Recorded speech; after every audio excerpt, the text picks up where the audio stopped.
Muhammad's wife Hafsa once caught him in her bed with another woman, his slave girl, Mariyah the Copt. He wanted to avoid conflict, so he promised that he would stop having sex with Mary. But later he received a revelation telling him not to. So he takes a vow that he's not going to have sex with his slave girl anymore. He makes a vow, he promises Hafsa and Aisha that he's not going to do this anymore. And then a revelation of the Quran comes, chapter 66, verses 1 through 2. O Prophet, why do you forbid yourself that which Allah hath made lawful for you? You seek to please your wives, and Allah is forgiving, merciful. Allah indeed has sanctioned for you the expiation of your oaths, and Allah is your protector, and He is the knowing, wise. So Muhammad receives the revelation, and the revelation tells him it's okay to break his oath to his wives about not having sex anymore with his slave girl. Now, at this point, it just becomes very difficult to accept what Muhammad is saying about someone who came 6 centuries earlier. I might believe Muhammad if he's talking about what's happening during his time or something like that. But when he's talking about 6 centuries earlier, it becomes very difficult to take him seriously as getting revelations from God. So too with the story of Hafsa and the slave girl. The interpretation that David referred to is only one, and that is mentioned in Ibn Sa'd's book. But there are other interpretations that are mentioned in other sources. For example, that the Prophet, peace be upon him, was eating a foul-smelling honey, or at least that some of the wives didn't like, and he pledged to be aloof from that. And God is saying, why do you make yourself aloof from something that God has basically made permissible for you? Whatever the interpretation, it shows that there are different ways of looking at this, and David is looking at it only one way, and being critical of Islam on that basis. And Shabir said that Hafsa and the story of Hafsa and Aisha and the slave girl Mariyah the Copt is only one of the various explanations of chapter 66, verses 1 through 2 of the Quran. That's true, but here I would apply the principle of embarrassment. If you have another story about Muhammad eating honey or something like that, and then you have a more embarrassing story about Muhammad making an oath to his wives, I promise I will not have sex with this girl anymore, and then getting a revelation, the principle of embarrassment would say the one that would kind of be more embarrassing is probably the one that wasn't invented. And if there's another story, and by the way, there's no impossibility of the Quranic revelation relating to both stories. But if we had to pick one, if we think only one can be true, you would generally go with the one that probably wouldn't be invented. The other one would probably be a watered down alternative to explain away the meaning of this verse that wouldn't be as embarrassing. The criterion of embarrassment is not a foolproof criterion. Even in Christianity, scholars discuss this.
David Wood, David Wood, who tried to kill his father with a hammer, was put into a mental hospital by his mother, has been saying about this, about the Quran chapter 66, verses 1 to 4, where, you know, he says that the reason why this revelation, the reason why the Quran chapter 66 was revealed was because the Prophet Muhammad had a slave girl named Mariyah the Coptic, who he used to have sexual intercourse with in the bed of his other wife, one of his other wives, Hafsa.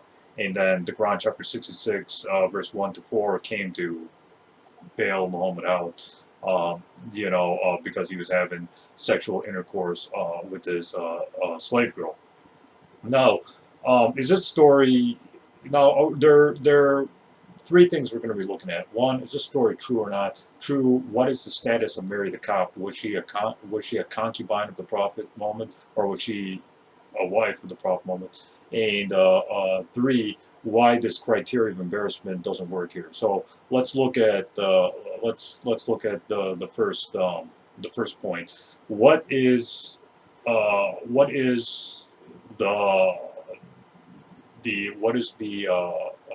circumstance of revelation of the Quran, chapter 66? What is it? Was it because of Mary the Coptic, the Prophet Muhammad having sexual intercourse with Mary the Coptic in bed, or was it because of the honey incident? So I looked into this. I looked into the commentaries. See, the problem with people like David Wood and Sam Sham'un and Jay Smith, Robert Spencer, etc., etc. The problem with these people is they think they know Islam when in reality they don't, and it's kind of, not only is it pathetic, but it's kind of sad that they just don't get it. That no matter how many times you keep telling them something, it goes into one ear, it goes out the other, because they're not listening to anything Muslims are telling them about their sources. Basically, we have to, not everything in Tafsir, not everything in the Hadith, not everything in, the history of al-Tabari, is authentic. Not everything in Islam outside the Quran is authentic. They need to understand that. There's a lot of false stories circulating about the Prophet Muhammad after he died. Now, why were these stories invented? There were many reasons why people would make up stories about Islam and Prophet Muhammad, and not just Prophet Muhammad, but his wives, his companions. There are a lot of reasons, and some of the reasons had to do with sectarian issues, some of them had to do with theological issues, some of them had to do with political issues. So people would make up stories about the Prophet Muhammad. Of course, they would do it after.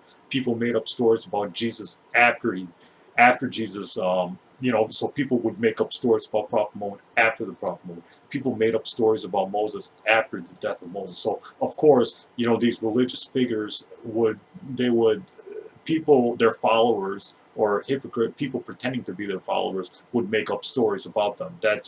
There was no way out at that time, because there was no way to verify what they were saying was true or not.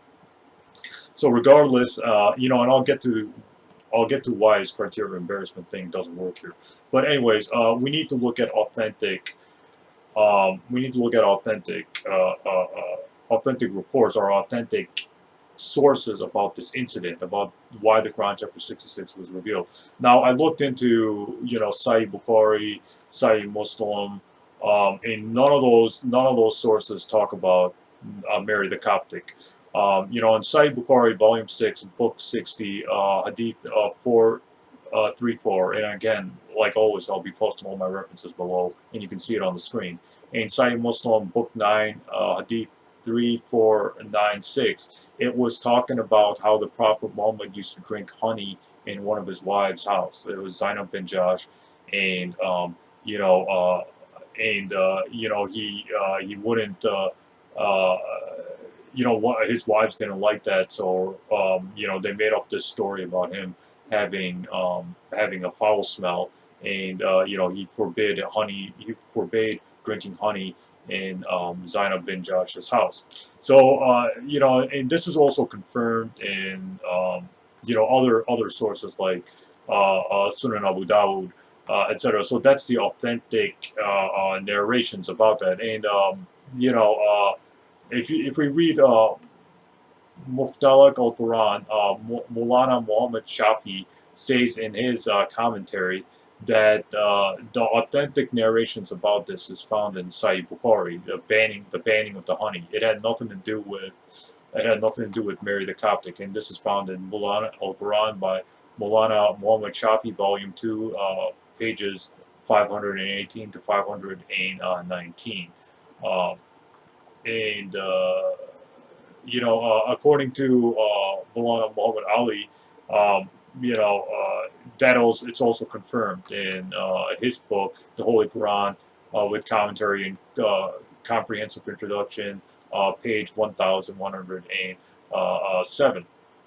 So where does this whole Mary the Coptic, where does that come from?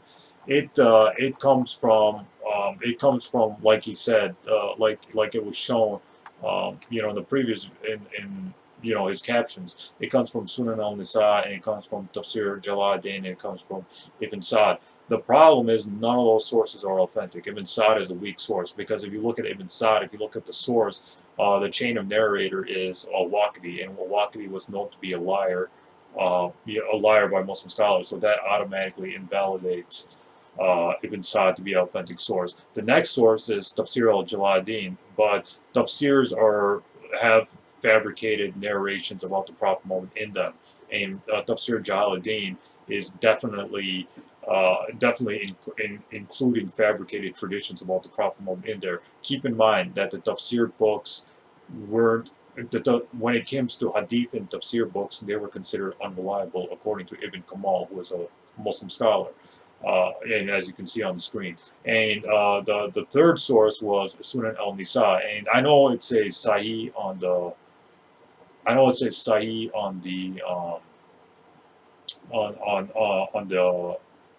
in the hadith book. It says Sahih, that narration is authentic. Well, I got this book. This is Sirat on Nabi, the life of the Prophet, Volume 2. So on he talks about that. If I can just find, he talks about the whole Marry the Coptic thing, and on page 215 of this book, he talks about the whole Marry the Coptic story, and he says that it's disputed why the Quran chapter 66 was revealed. Yeah, it's true that the Quran chapter, some of the commentaries say that the Quran chapter 66 was revealed because of Mariyah the Copt. That's true. I'm not denying that. But we need to see if that's authentic or not. If we read Alam Anani in his commentary on Sahih Bukhari, he says, on the occasion when this verse was revealed, the true report that it refers to the honey affair and not any affair about Mariyah the Coptic, which is described in books other than the two authentic collections, Bukhari and Muslim.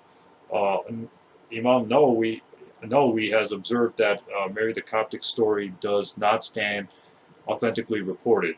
And this is Ani commentary on Bukhari, chapter on nuptial. And further, if we read,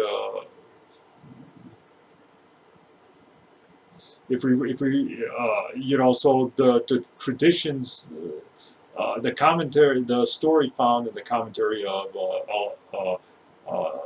Tabari and al-Mustadarak, Hakim, and Tafsir Jalaluddin and stuff. All those they're lumber house of facts and fiction, and they're not authentically reported.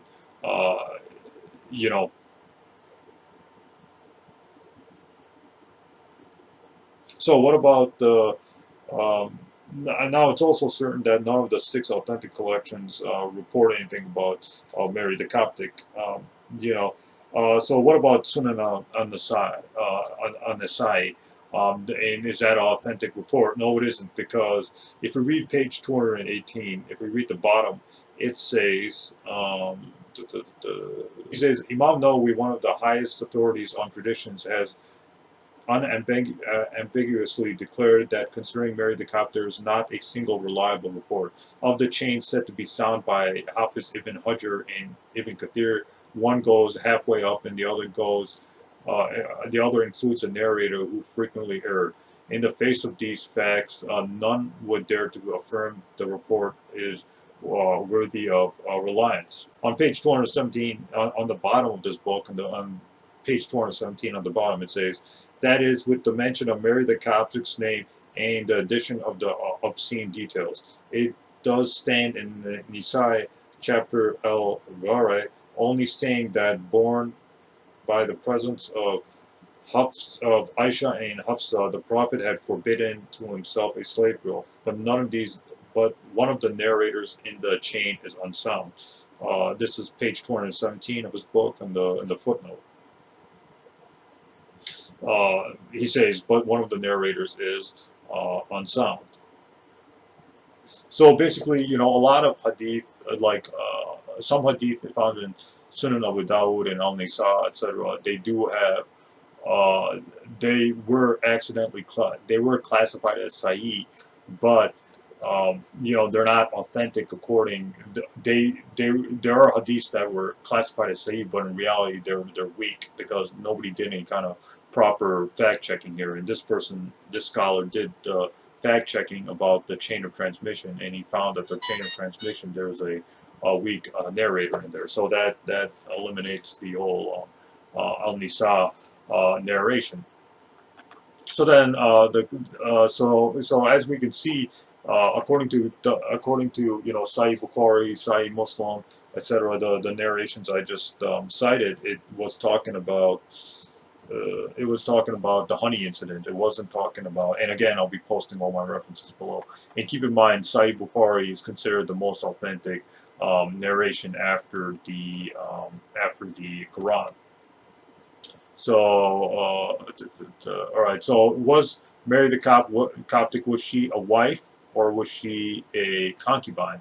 Now, it is true that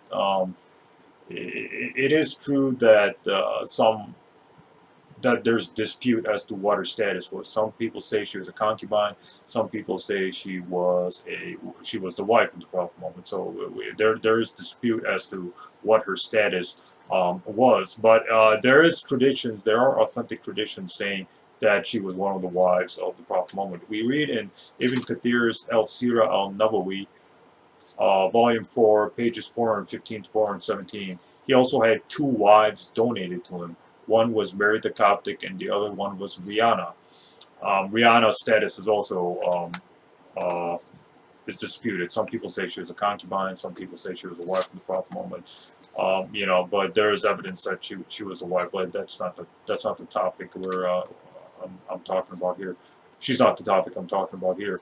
And further on, we see that the Prophet Muhammad actually did marry the Coptic, found in Sahih Hakim, volume 4, page 36. It says the noble Prophet Muhammad married the Coptic. And in the history of al-Tabari, volume 9, page 137, it says these were the messenger of God's wives, 6 from the Quraysh. Oh, I'm sorry. He says in the history of al-Tabari, volume 9, page 137, it says God granted Rayhanah bin Zayd of the Banu Qurayzah to his messenger. Mary the Coptic was presented to the messenger of God given to him by the ruler of Alexandria.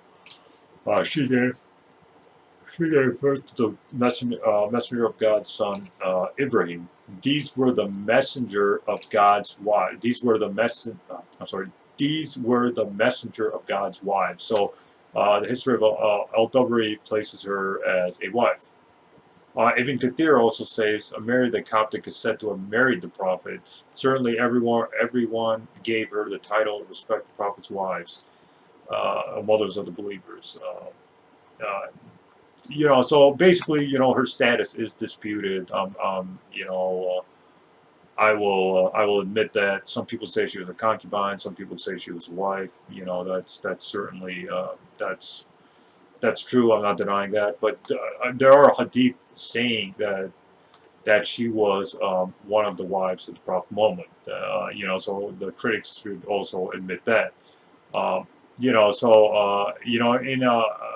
Imam Nawawi said that she was one of the wives of the Prophet Muhammad because Imam Nawawi was commenting on Sahih Muslim. If you read Sahih Muslim, book 31, hadith 6174, it says that the Prophet Muhammad said there's marriage between Egypt because there's marriage with the Egyptians because the kingship is because of the Prophet Muhammad. One of Prophet Muhammad's wives was Mariyah the Coptic, and Mariyah the Coptic was from Egypt. You see, her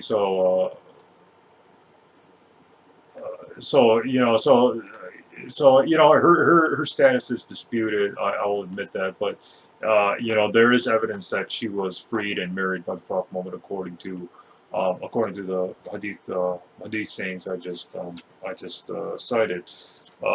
You know, so what about the whole criteria of embarrassment? The criteria of embarrassment doesn't work because, of course, people would make up these false stories. People would make up good stories and bad stories about the Prophet Muhammad. Of course, they would make it up. They would make it up because of political reasons, sectarian reasons, so theological, like whatever. They would make up stories to fit either their theological views or their sectarian views or their political views, etc., etc. So the criteria of embarrassment doesn't work here. So hopefully this refutes that whole story. Stay tuned. A lot more videos are ahead.